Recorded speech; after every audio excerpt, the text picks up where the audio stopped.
Welcome to another edition of What Barrie's Talking About from Barrie 360. I'm Dan Blakely. On this week's program, the Simcoe-Muskoka District Health Unit playing catch-up on student immunizations, which took a hit during the pandemic. We get a look at what the summer holds for us, and with summer comes many festivals. A big one this weekend if you like strawberries.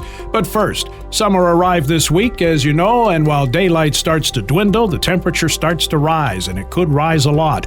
We're joined by Environment Canada's Chief Climatologist, David Phillips. David, we had 4 days above 30 Celsius through the spring. We normally only get 7 through the entire summer. Does this mean we're in for a hot one? Well, I would bet a lot of loonies on the fact that we'll have more than average. If average is 7, but in recent years, my gosh, we've had a lot more than that. Normal is just doesn't exist anymore. Our summers have been warmer, they've been longer. We're getting days before summer begins and after summer with 30-degree days. So that figure has really been blown out of the water by what we've seen in recent years. Let me just share one number with you. I was looking this up, and because I was trying to compare what this, we have something called an El Nino that's emerged, warm water in the Pacific. And so people want to know, well, what does that mean for our weather here? Well, when we talk about winter, I'll be able to go on and on about how our winters will be because of El Nino. We don't know that it has an effect on our summers. So, but then, you do this kind of trick called an analog, where you look back at the last time we had an El Nino, and what was that summer like, you say? And so when I look back, and I thought, well, it's tricky because it's a half a year. It was 2015, 2016 was the last good El Nino, and this one is sort of El Nino, and this El Nino is already there. It's moderate, and it really has just started growing. So there's a lot of predictions out there that it's going to be a big one, and that will affect our weather in the winter very much so. But in the summer, it's a kind of a touch and go. But in 2015, 2016, that 2016, which was the second half of the sort of the summer, it was started off 2015 and then 2016. And it's always the warmth you feel in the second half of that because the oceans need to warm up, the land warms up, and then you're feeling that heat. So in 2016, my gosh, they had 32 days here in Barrie above 30. So very hot, very dry. Now the year before, though, which is maybe more the analog for this year, it was kind of normal. Slightly, I think there were, for example, like 10 days or 12 days above 30. So my sense is, I think it'll be like last year. I know that it's odd, but it's last year we had, if we look at in the Barrie area, every month was a little warmer than normal. We had in total, we had 11 days that were above 30. And we had about 10% more precipitation. So it's about as ideal as you can get. There was something for everybody. This year, the water temperature is not quite as warm as in Barrie, Lake Simcoe, for example, as it was last year. So we have a little ways to go there. But my sense is that I guarantee my neighbors, my friends in Barrie, everybody will be complaining about the heat, the haze, and the humidity of summer. But it may not be until the dog days of summer, till the end of July and the beginning of August. So summer's not going to be canceled this year, but I think it won't be necessarily memorable. And Dan, I always think that's the best way. It's closer to normal, or it's what you think it should be. When it's a scorcher or friggin' cold, well then, you remember it, you say. And there's something about that that's not very pleasant, you say, no matter what it is. The thing I've noticed the last few seasons, winter and summer, is we haven't had long stretches of really hot and humid, and we haven't had long stretches of really cold and frigid. Those seem to be shorter than they used to be. Yeah, I think it varies on the year you look at. I think you're right. And I think those long stretches really wear on people. As I always say, Canadians love the weather to change. Even from good to bad sometimes gives, it's a little bit of a breakup, you say. But you're right, it's those long stretches of, say, very hot and humid conditions. Because that affects people, even fit and athletic people are bothered by that. You get kind of it's almost like we have a short tension span when it comes to weather as Canadians. And so we like it to change. And so you're right. I mean, we get those, and the kind of situations you get those are those very high pressure, large high pressure areas. They're Bermuda highs. It's almost like a blocking situation, but just day after day, and then it goes a week, and you typically don't get it longer than 7 or 8 days. But boy, some of the historic ones have been up to 10 days or longer, and they can occur. It doesn't have to be in the height of July, or it can be sometimes. I remember one as a youngster, the C&E in September was the hottest that people had ever. People were sleeping out, outdoors. I mean, C&E was open to allow people to sleep outside. Again, these were some record temperatures in early September. So it's the season doesn't have to just be the sort of the peak of summer. It can be the shoulder seasons too. And I thought April this year was going to be like that. When April went up to 30 degrees, I was bewildered by that. Of course, then after that, we had some snow and frost. So that was really just a freakish moment. Sometimes you just don't know from one day to the next, do you? I think there's a lot of that. But it's fun guessing. And hey, to your listeners, if a job in weather, you're always short of a job because we'll never figure this out. David, always fun talking to you. We'll look forward to your fall forecast in September. Well, thank you, Dan. Always a treat to talk to you.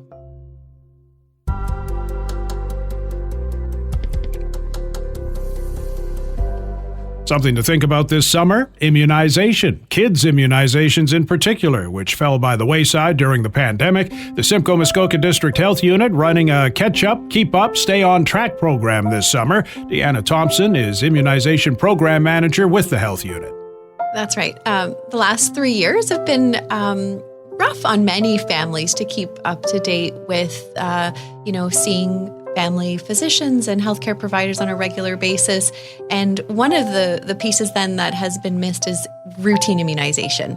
And that's where we at the Simcoe Muskoka District Health Unit are helping families to, get back on track and offering lots of additional immunization clinics for families to be able to book into to get their students up to date over the summer, especially while they're off.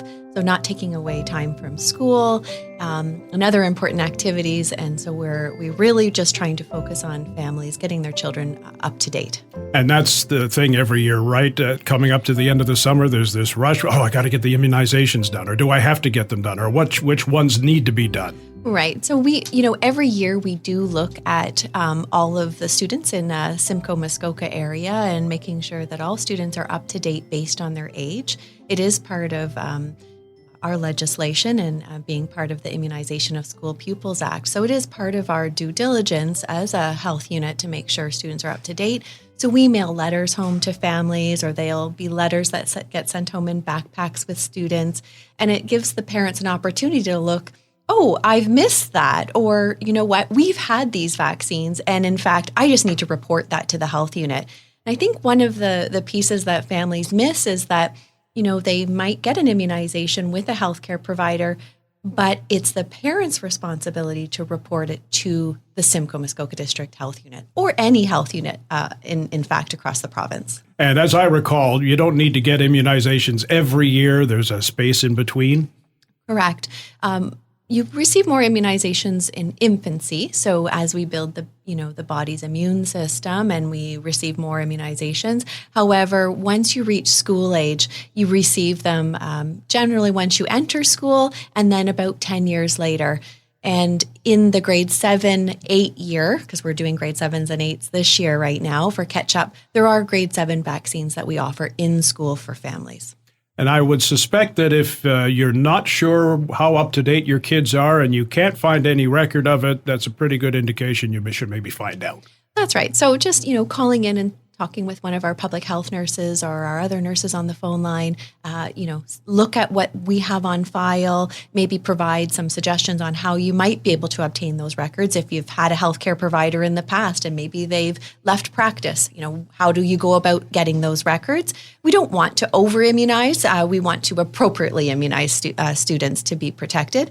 And then, we'll work with families to get caught up if there is a number of vaccines that need to be received. Any notion as to how many of these vaccines fell by the wayside over the last 2 or 3 years because of the pandemic, because we were shut in and we didn't get out to the doctor, we didn't get to the health unit, or we just didn't bother? Locally, within Simcoe and Muskoka, our coverage rates for vaccination for school age, so 4 to 17-year-olds, we were less than 50% in some cohorts. Wow.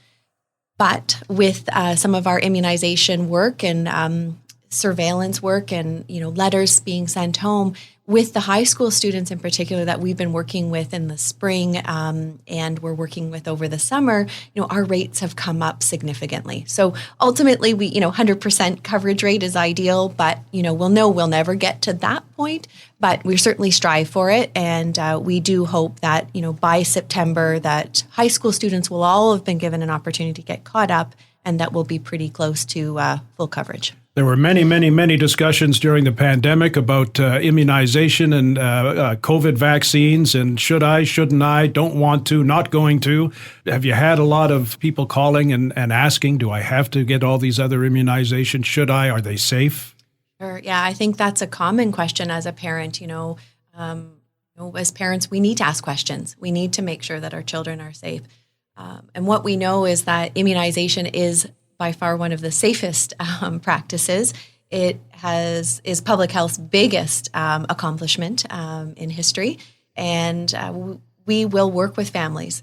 We will share information with them on vaccine safety, where to get that information, and if they're unsure, we have books and we have websites and we have healthcare professionals that they can speak to get the information that they'd like and gain comfort and confidence in the public health and immunization. And we'll work with families over time to, provide the immunizations that they feel best for their student at that time. Now, there are processes, because being in school, it is mandatory to have certain vaccines. However, we will put pieces in place to get students caught up in a process that would work best for that family. And there are some exceptions to the rule, but not many. If there's any type of medical reason why your child can't be immunized, we work with our healthcare providers. We can put pieces in place to protect them.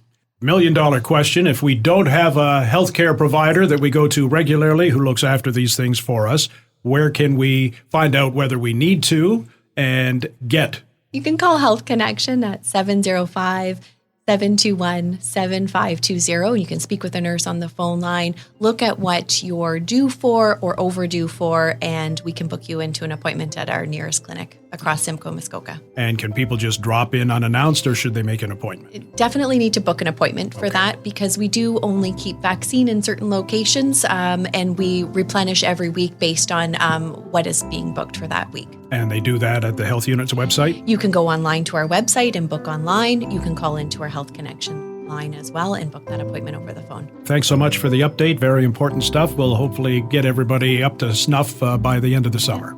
Thank you very much.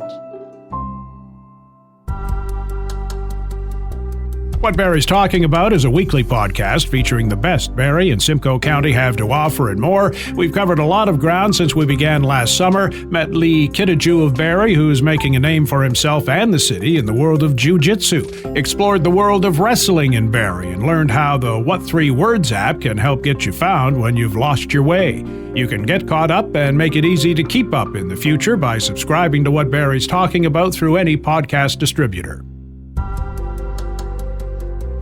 Still to come on What Barrie's Talking About. With the coming of summer, we get a host of summer events. Couple of big ones this weekend involving strawberries and fish. Now this. It's cool to care. It's a well-known fact blood transfusion saves lives. It's also a well-known fact that the world relies on voluntary unpaid donations to fill the need for blood. The need for blood never ends. Canadian Blood Services in Barrie is calling on you to help save a life. Please consider donating today. Appointments are mandatory and must be booked in advance. Book today at blood.ca through the Give Blood app or by calling 1-888-2-DONATE. Cool to Care is brought to you by the Peggy Hill team, keeping it real all the way to sold. Reach out now at peggyhill.com. It's cool to care with 107.5 Cool FM. This is What Barrie's Talking About from Barrie 360. I'm Dan Blakely. You like strawberries? Barrie 360's MJ does. She especially likes the annual Strawberry Festival at Barrie Hill Farms, which is this weekend. She got Farmer Morris Gervais, owner of Barrie Hill Farms, out of the field long enough to give us a rundown. We're really excited to be hosting our Strawberry Festival again this year. And, with COVID concerns behind us, it's a much more normal festival and normal strawberry season. So we're going to be having live music both days.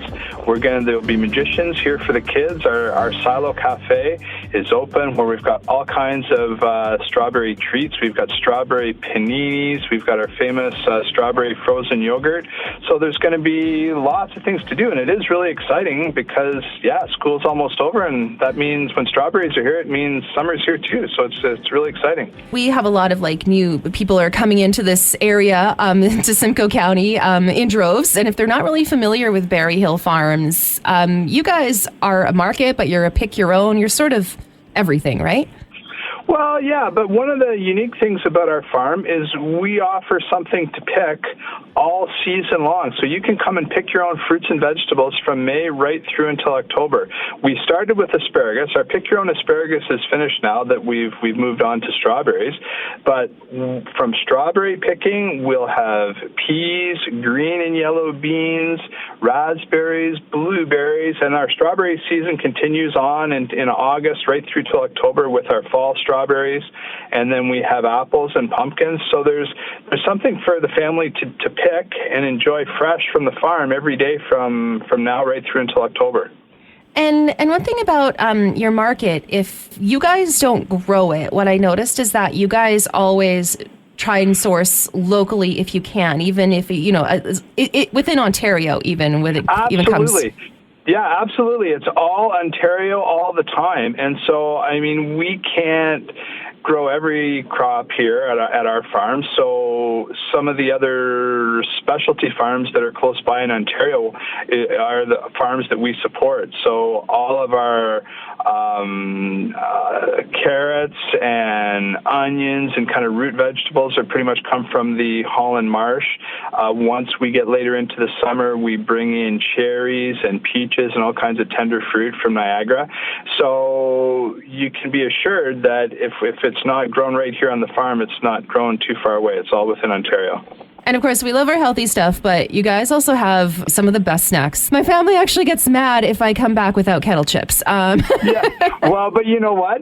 Those are all locally made too. That's one of our great partners, Barrie's Asparagus, just outside of Cambridge, and they do some great specialty asparagus products. So we support them. We have a nice asparagus salsa. They do some great kettle chips. We have asparagus tortilla chips. So all kinds of unique local products those are the businesses that we try to support. We count on our customers to support us and support local food, and so we do the same all across the province to other really great local companies. Going back to the festival, is there pancakes, or was that the Blueberry Festival? No, that's our Pancake Festival fundraiser for Hospice Simcoe that we do the weekend before Kempenfest. Okay. So no, that's not. No, it's more just great strawberry picking, live music, lots of great food, and we've got if people want to go to our website, we've got a really new menu. So for example, we'll have strawberry paninis for the kids, but we also have Belgian waffles with our own fresh strawberries on top.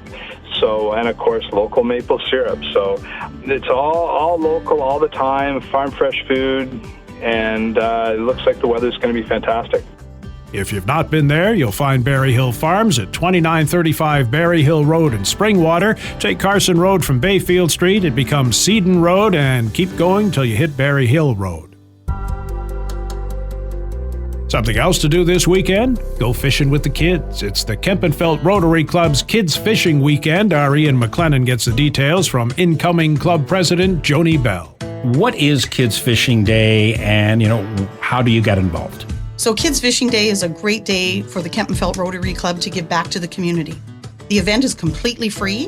It's a wonderful time for families to come out and be able to fish right down on the beautiful Barrie waterfront at Heritage Park.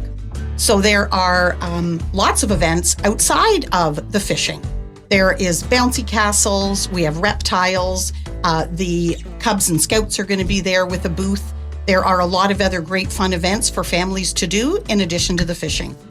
Now, when a family shows up with a child or children, do they register there, or what's the process? So it's preferred that you register in advance so we know how many kids are coming and we can plan accordingly. We have over 900 kids registered, so this is a big day for us. We're expecting more than 1,200 kids at this event. So you can go online to letsfish.ca and register in advance. So 900 kids multiplied by how many fish? Are there that many fish in the bay? Well, there have been a lot of families that catch multiple fish. That's obviously a very great area for fishing, and hopefully they're going to have some luck.